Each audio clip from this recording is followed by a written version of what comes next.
Hello, welcome back. I'm the Erroneous Kaiser. You're watching another one of my comic book pull lists. This is for the month, a very long one for December.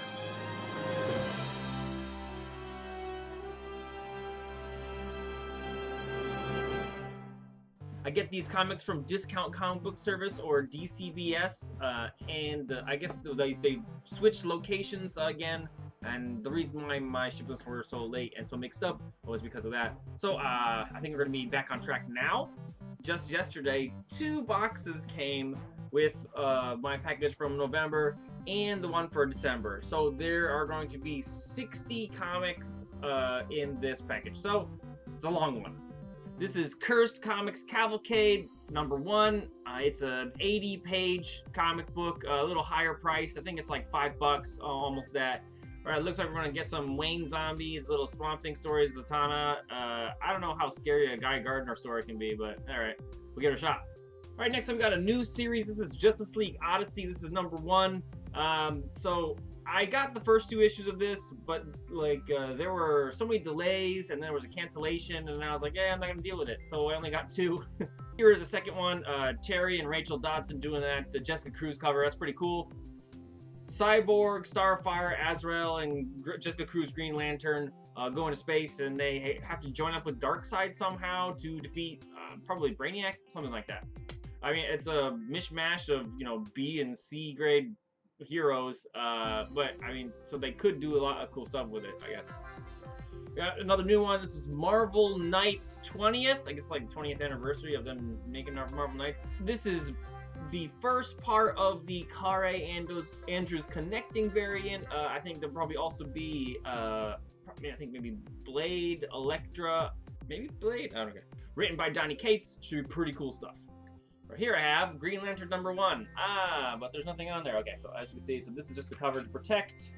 The blank variant that I got for Green Lantern #1, the regular cover is in there as well. Okay.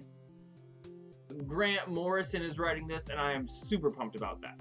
Right, here I have issue #1 and issue #2 of Fearscape, which is a comic book by Vault Comics.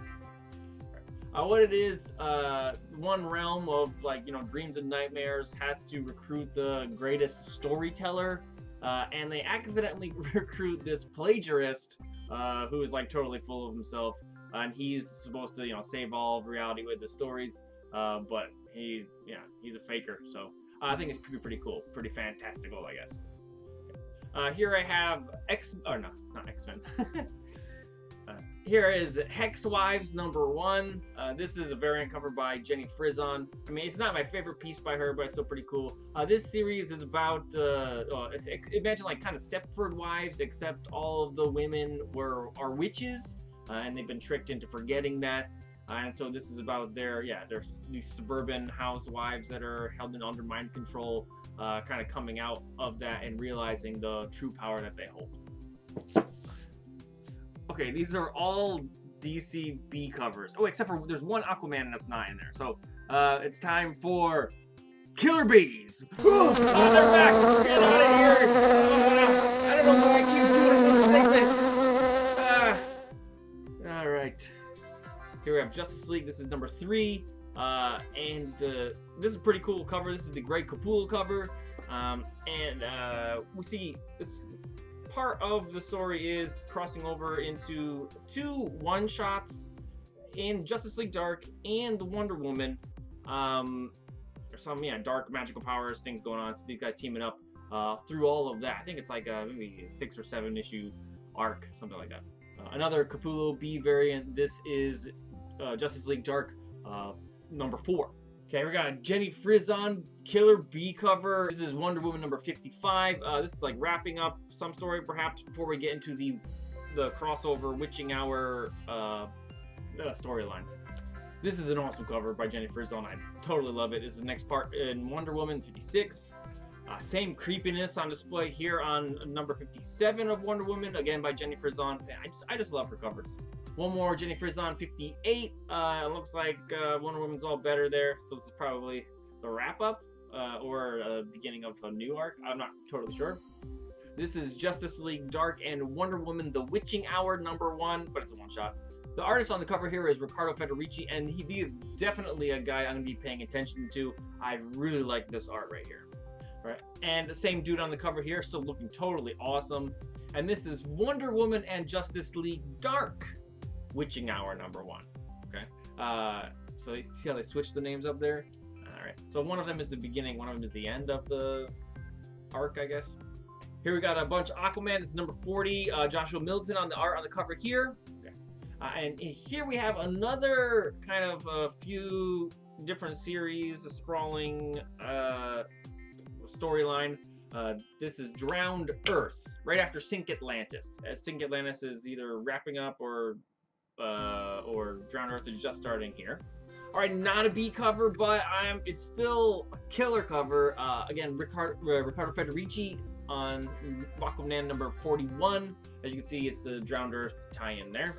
Francis Manapul on the kind of like movie-themed variant for Justice League Aquaman Drowned Earth #1. It's a one-shot, just like the Wonder Woman and Justice League Dark ones. They're doing the same kind of thing. There's gonna be two, and I switched the names.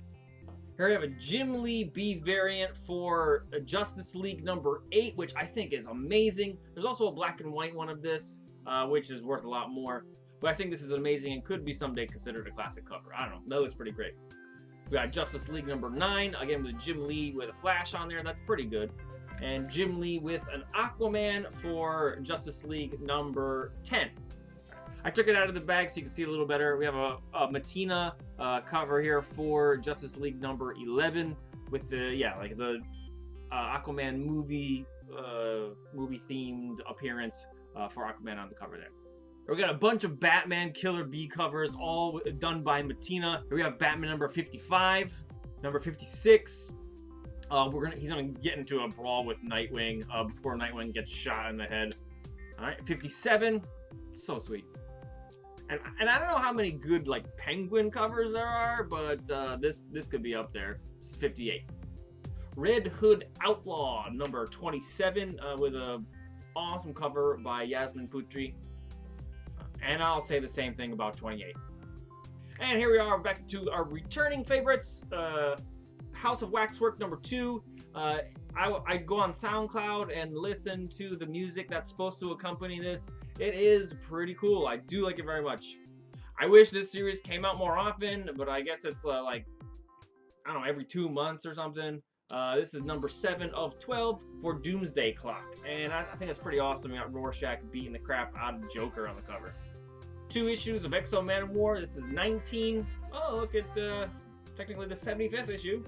And #20. I was thinking about stopping this comic, but they're pretty soon going to be bringing back the assassins that were trying to kill Eric in the beginning.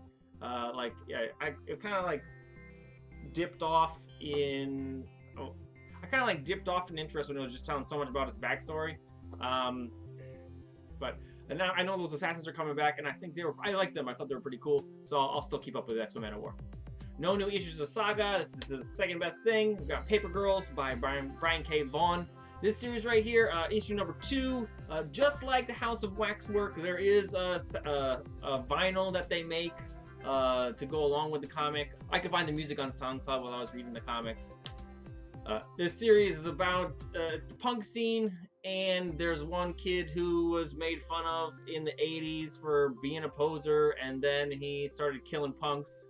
And now he's back, I guess, killing punks again.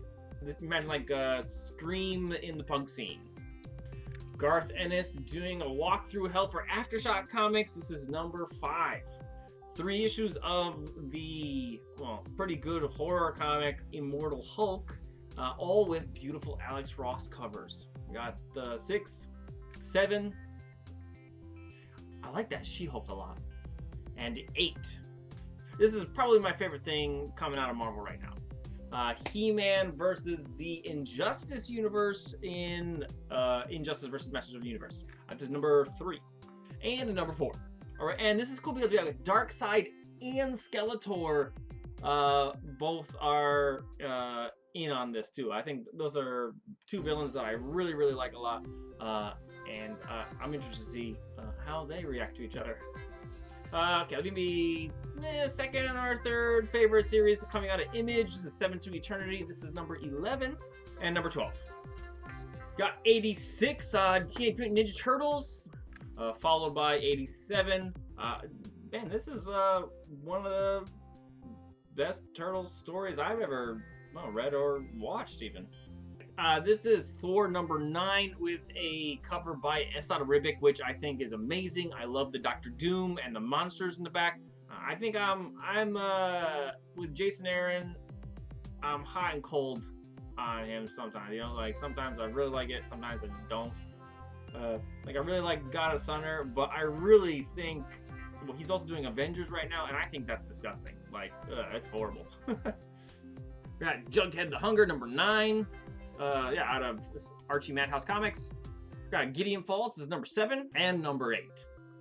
This is it seems like it's like kind of slow building horror series out of Image Comics, and I'm pretty sure if we just stick with it, it's going to be pretty much explosive. Some of the like kind of crazy stuff that's going to go on here, I think.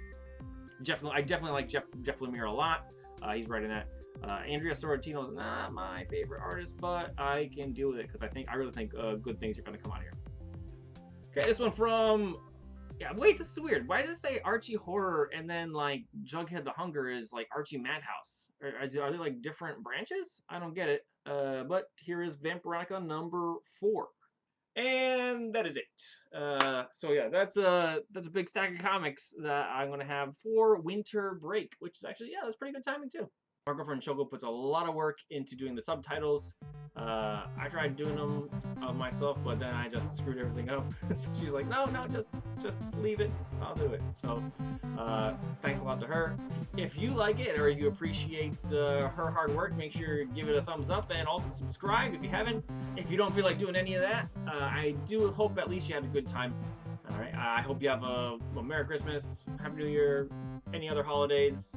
So Merry or Happy, fill in the blank there. Well, nothing more to say on that. I'm the Erroneous Kaiser. I'll see you next year.